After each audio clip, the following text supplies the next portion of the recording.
الحمد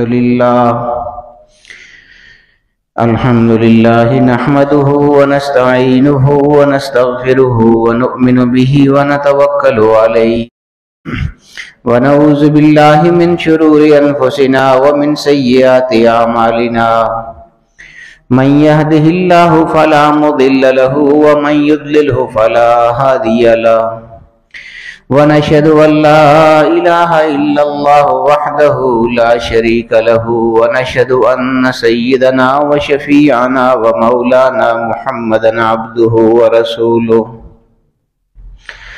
أما بعد فقد قال الله تبارك وتعالى في كلامه المجيد والفرقان الحميد أعوذ بالله من الشيطان الرجيم بسم الله الرحمن الرحيم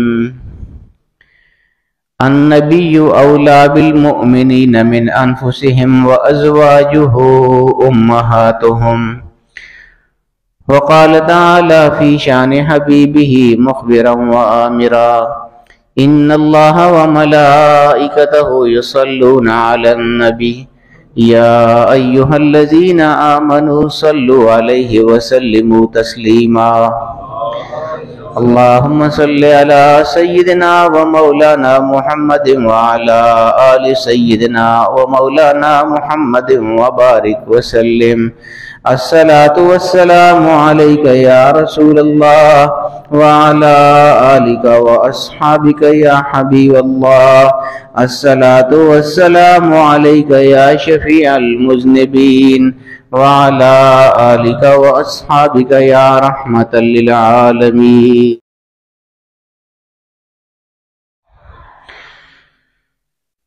سامعین محترم،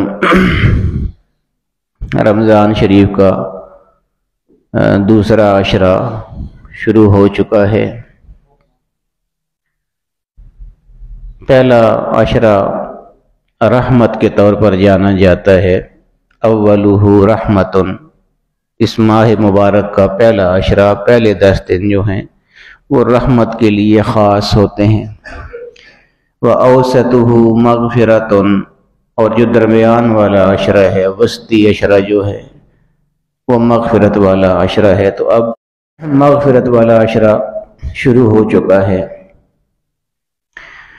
یہ جو عشرہ ہے اس میں اصل میں بہت سارے ایسے دن آتے ہیں کہ جن کے ساتھ بہت ساری اسلامی یادیں وابستہ ہیں۔ مثال کے طور پر یہی اب کل غالباً 10 رمضان گزرے ہے، 10واں روزہ گزرا ہے، تو یہ سیدنا حضرت خدیجہ رضی اللہ تعالی عنہا کا یوم وصال ہے۔ اسی طرح پھر آگے 13 رمضان آ جاتا ہے، 10 رمضان ان کے ہے، 3 رمضان سیدہ فاطمہ رضی اللہ تعالی عنہ بہت بڑی شخصیت ہیں، آپ جانتے ہیں، حضور علیہ السلام کی شہزادی ہیں، صاحبزادی ہیں، ان کا یوم وصال ہے، وہ 3 رمضان میں ہوا تھا۔ حضرت خدیجہ کا رضی اللہ تعالی عنہ وسلام اللہ علیہ ان کا 10 رمضان کو ہوا تھا وصال۔ پھر آگے اسی عشرے میں آگے 17 رمضان المبارک آ جاتا ہے، تو وہ بدر کا وہ مخیر العقول معرکہ درپیش ہوا تھا جس کو غزوہ بدر کہا جاتا ہے۔ پھر آگے 20 رمضان کو فتح مکہ ہے، مکہ شریف جو فتح ہوا تھا، آخری جو حضور علیہ السلام جب فاتحانہ انداز میں مکہ میں داخل ہوئے تھے 10 سال مدینہ شریف گزارنے کے بعد اور بڑی طاقت حاصل کرنے کے بعد، بڑے اسلامی لشکر کے ساتھ، ہزاروں مجاہدین اور صحابہ کے ساتھ، فاتحانہ شان کے ساتھ جب مکہ میں داخل ہوئے تھے، فتح مکہ ہوئی تھی، تو وہ 20 رمضان کو ہوئی تھی۔ اب یہ سارے واقعات ایسے ہیں کہ یہ اسی جمعے کو بیان کیے جا سکتے ہیں، کیونکہ اگلا جمعہ پھر اس سے آگے چلا جائے گا۔ تو میں یہی سوچ رہا تھا کہ اتنی چیزیں ایک جمعے میں آدمی کیسے بیان کرے، ظاہر ہے ایک ایک چیز کے لیے بہت وقت چاہیے۔ تو بہرحال اگلے جمعے کو انشاءاللہ کوشش کریں گے جو اگلی چیزیں ہیں وہ بیان کر لیں گے۔ تو اس جمعے کو تھوڑا سا سیدنا خدیجہ رضی اللہ تعالی عنہ، خدیجۃ الکبریٰ رضی اللہ تعالی عنہ کے حوالے سے تھوڑی گفتگو کرتے ہیں، کیونکہ کل ہی ان کا دن گزرا ہے تو یہ سب سے زیادہ قریب ترین دن ہے۔ حضور علیہ الصلوۃ والسلام کی ازواج مطہرات تمام مومنوں کی مائیں ہیں۔ حضور ہمارے روحانی والد ہیں، اور حضور کی جو اہلیہ ہوں گی، جو حضور کی زوجہ محترمہ ہوں گی، وہ یقیناً ہماری روحانی والدہ ہوں گی۔ اور یہ قرآن کریم نے فرمایا ہے کہ النبی اولیٰ بالمؤمنین من انفسہم، نبی جو ہیں وہ مومنوں پر ان کی اپنی جانوں سے بھی زیادہ حق رکھتے ہیں۔ یہ قرآن کی آیت ہے۔ ہم نے کبھی غور ہی نہیں کیا نا کہ ہمارا حضور کے ساتھ کتنا تعلق ہے۔ ہم دعوے تو بہت کرتے ہیں، ہم نعرے بھی بہت لگاتے ہیں، سب کچھ، وہ جلوس بھی بہت نکالتے ہیں، سب کچھ کرتے ہیں، لیکن یہ دیکھنا ہوتا ہے نا کہ ہمارا حضور کے ساتھ تعلق صرف نعروں کی حد تک ہے، یا حضور نے جو تعلیمات ہم کو دی ہیں ان پہ بھی ہم کس حد تک چلتے ہیں۔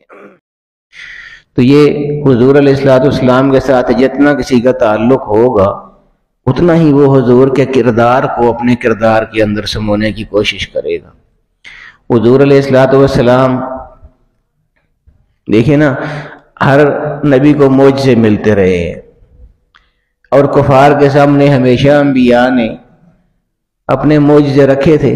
جب بھی کسی نے معجزہ طلب کیا تھا کسی قوم نے، تو اس قوم کے نبی نے اپنا معجزہ دکھایا تھا۔ حضرت عیسیٰ علیہ السلام کا معجزہ ہے، پھونک مارنے والا، دم کرنے والا، مردوں کو زندہ کر دیتے تھے، برس کے مریضوں کو، کوڑ کے مریضوں کو ٹھیک کر دیتے تھے، مادرزاد اندھے جو ہوتے تھے ان کو ٹھیک کر دیتے تھے۔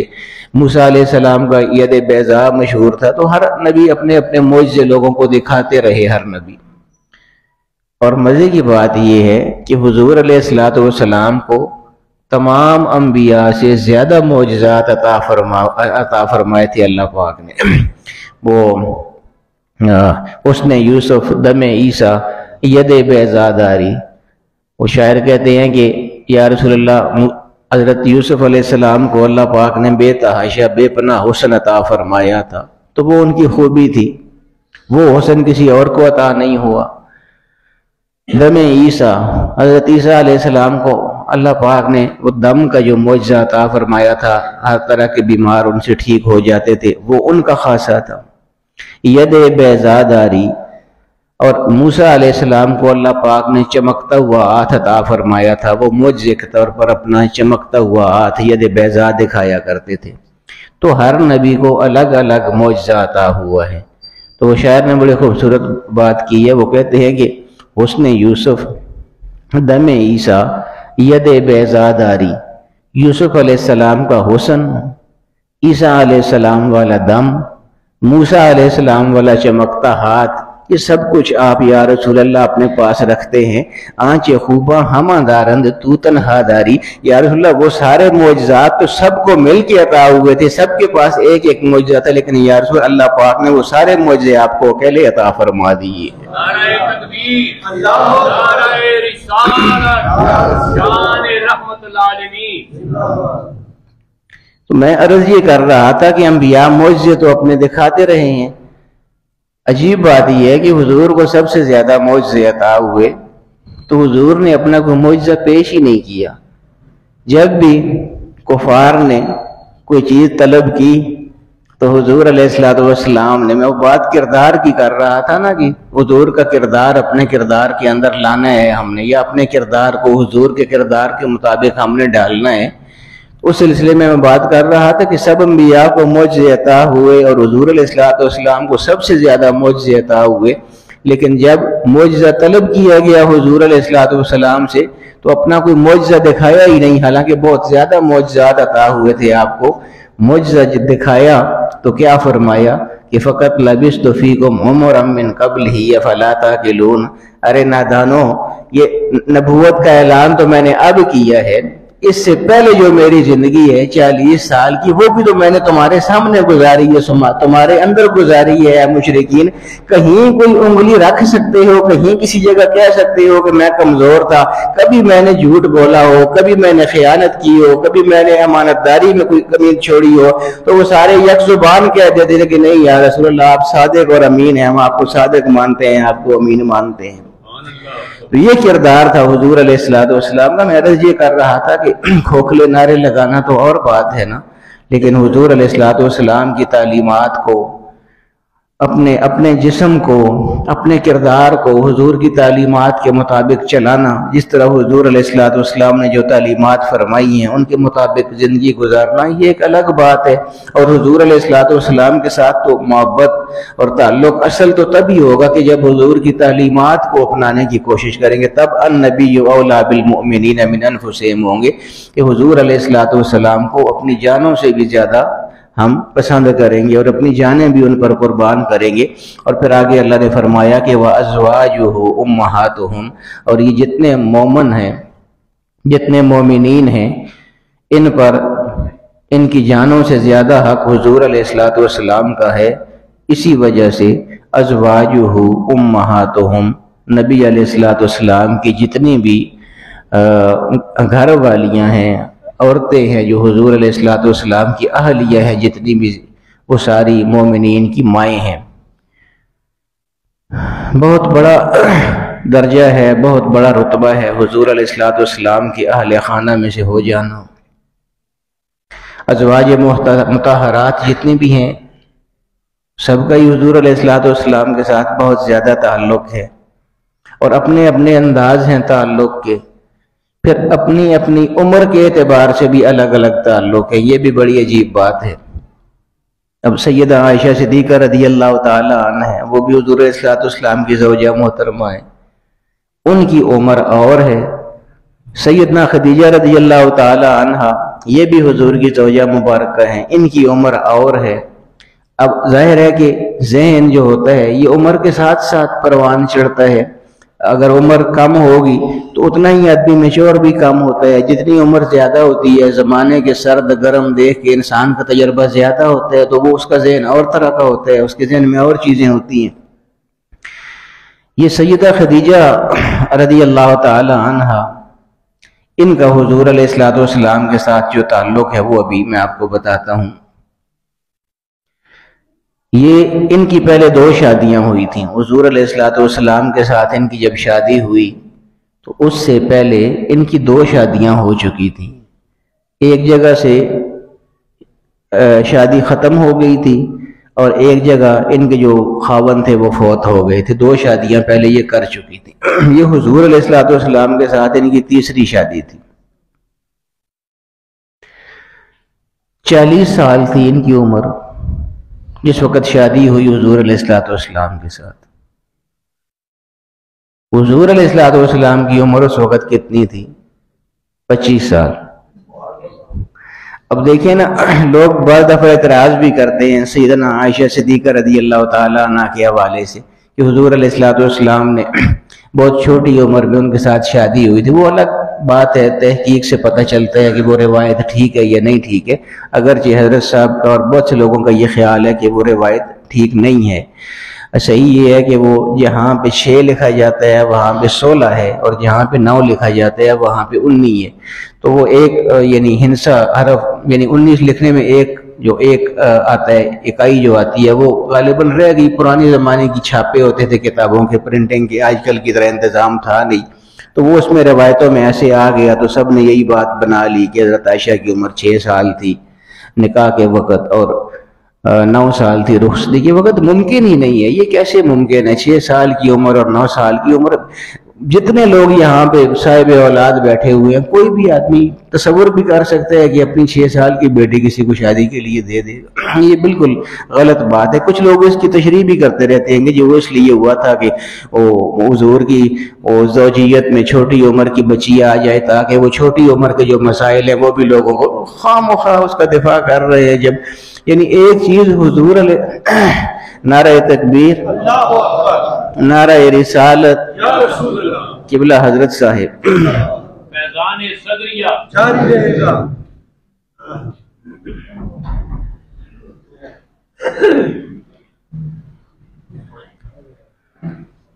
تو وہ میں عرض کر رہا تھا کہ بڑا طویل قبلہ حضرت صاحب کا بڑا اس پہ بڑی تحقیق ہے، بہت زیادہ تحقیق آپ نے فرمائی ہے۔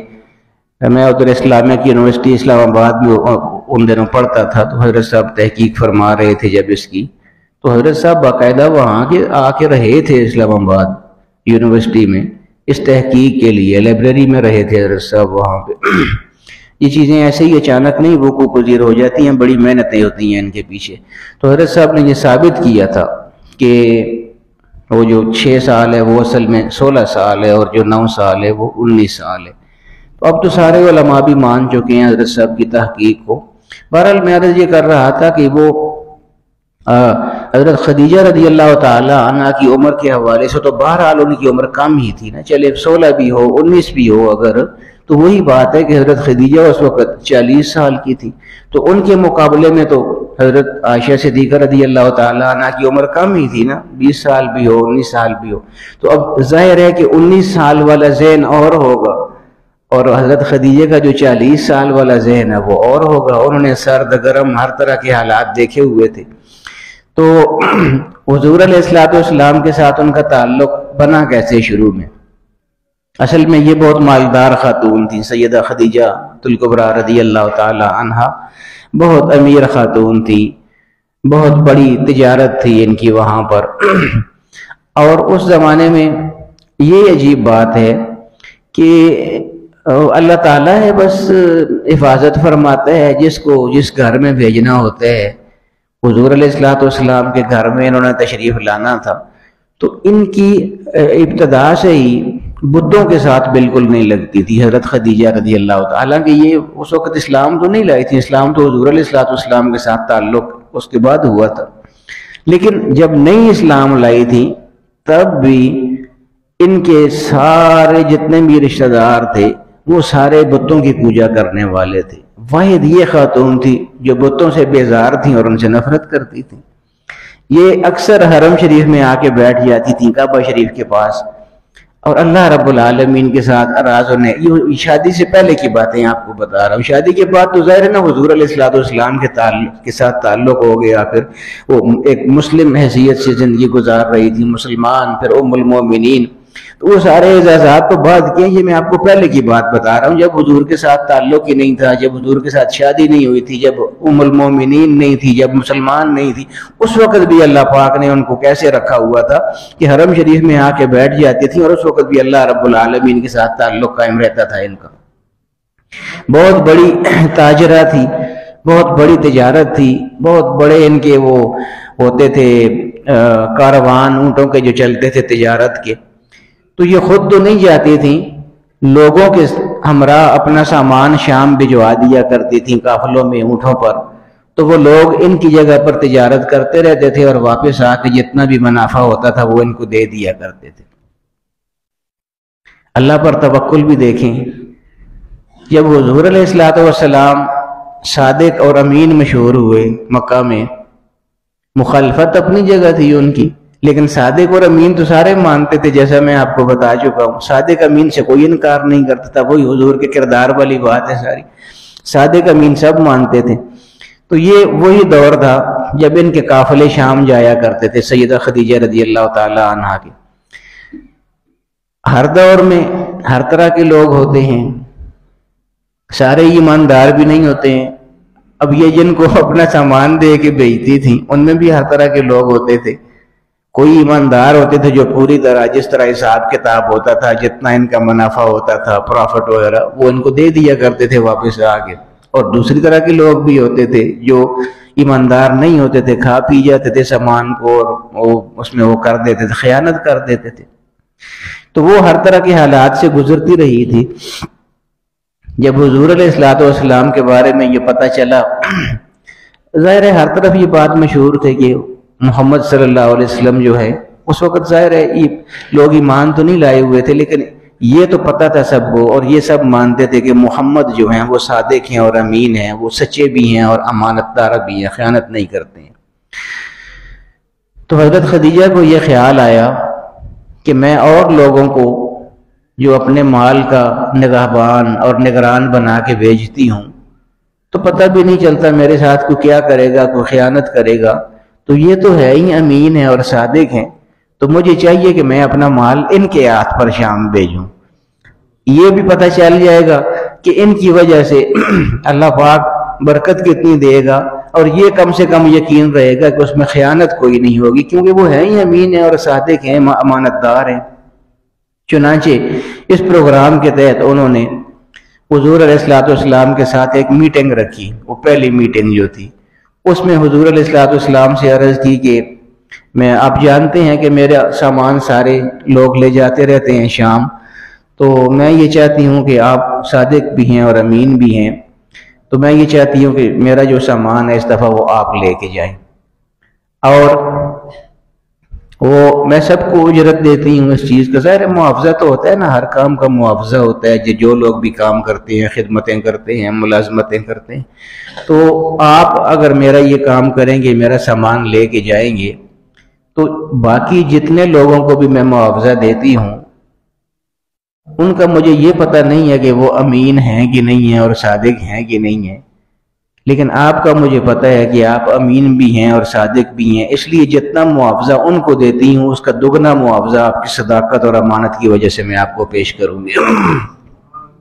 حضور علیہ السلام نے فرمایا ٹھیک ہے، میں لے کے جاؤں گا سامان۔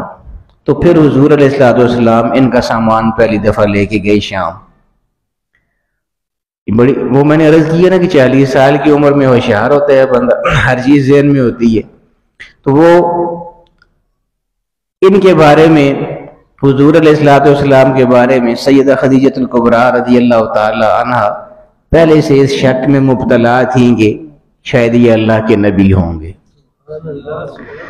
اب یہ سارا وہ اس لیے کر رہی تھی، جو پہلے 2 شادیاں ہو چکی تھیں ان کی، جو ختم ہو چکی تھیں، اس کے بعد چونکہ یہ بہت امیر خاتون تھیں، بہت بڑا کاروبار تھا ان کا، بہت دولت مند تھی، تو مکے کے جتنے سردار تھے وہ سارے اپنے رشتے ان کے لیے بھیجا کرتے تھے، اور یہ ہر رشتے سے انکار کر دیتی تھی۔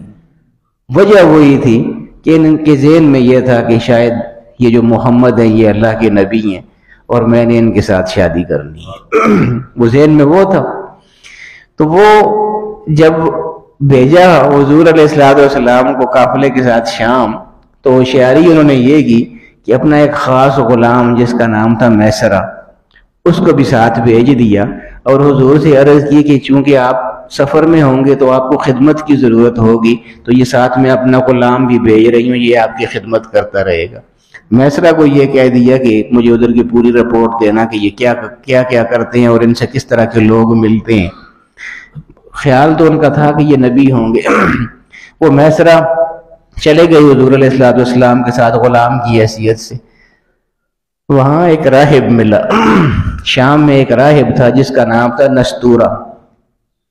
یہ راہبوں کو اپنی کتابوں میں حضور علیہ السلام کی ساری نشانیاں پتہ ہوتی تھی، کیونکہ حضور کا ذکر تو پرانا چلا آ رہا تھا، حضرت عیسیٰ علیہ السلام بھی بشارتیں دیتے آئے تھے اپنی کتابوں میں اور اپنے بیانات میں، اپنے خطابات میں۔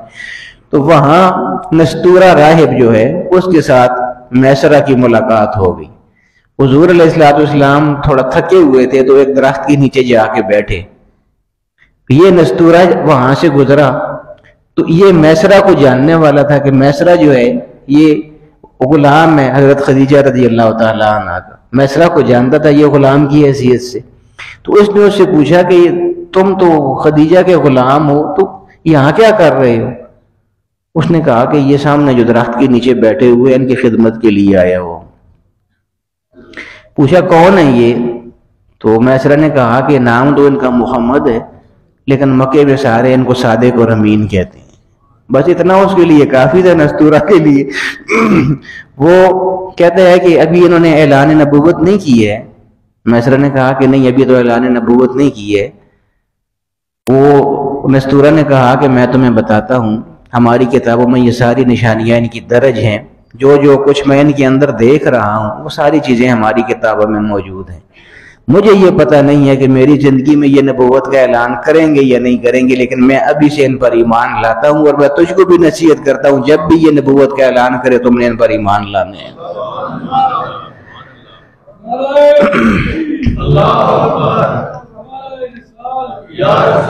اب حضرت خدیجہ الکبریٰ رضی اللہ تعالیٰ عنہ نے اسی رپورٹنگ کے لیے میسرہ کو ساتھ بھیجا تھا کہ وہاں دیکھنا کیا کیا ہوگا۔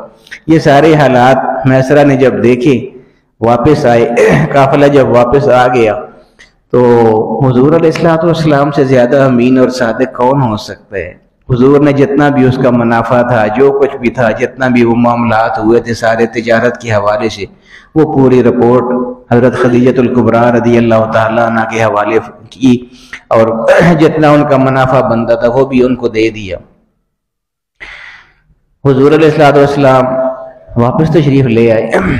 اب حضرت خدیجہ الکبریٰ رضی اللہ تعالیٰ عنہ نے جب دیکھا کہ واقعی ان کی صداقت کے بارے میں، ان کی امانت کے بارے میں جو کچھ میں نے سنا ہوا تھا، اب عملی طور پر اس سے زیادہ بڑھ کے میں نے ان کو پایا ہے۔ ظاہر ہے حضور نے جو حساب کتاب دیا تھا تو پرافٹ بھی بہت زیادہ ہوا تھا، اور حضور کی برکات تو ویسے ہی ساتھ شامل ہو جاتی ہیں۔ ویسے بھی حضور علیہ الصلوۃ والسلام کے ہاتھ مبارک جن چیزوں سے لگ جائیں تو برکتیں تو ویسے ہی آ جانی ہیں ان سب چیزوں میں، تو بہت زیادہ منافع ہوا، بہت زیادہ ان کو فائدہ ہوا اس سے۔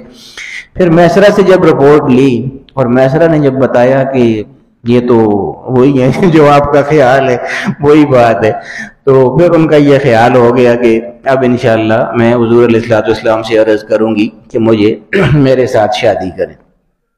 اور یہ وہ واحد خاتون ہے جو سب سے پہلے ایمان لے کے آئی تھی۔ ان کا یہ بھی اعزاز حضرت خدیجہ الکبریٰ رضی اللہ تعالی عنہ کا۔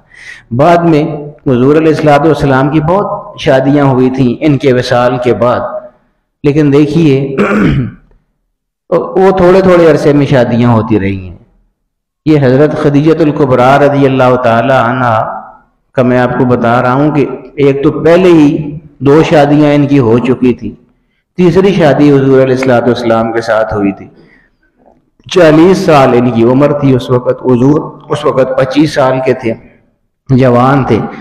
تو جتنا عرصہ حضرت خدیجہ الکبریٰ رضی اللہ تعالی عنہ زندہ رہی، حضور علیہ الصلوۃ والسلام کے عقد میں رہی، حضور علیہ الصلوۃ والسلام نے کوئی بھی اور شادی نہیں کی تھی، صرف ان کے ساتھ وقت گزارا تھا۔ حضرت بعد میں وہی جس طرح میں کہتا ہوں ذہن ہوتے ہیں عمر کے حساب سے، تو بعد میں یہ حضور علیہ الصلوۃ والسلام کا انہوں نے بہت ساتھ دیا تھا۔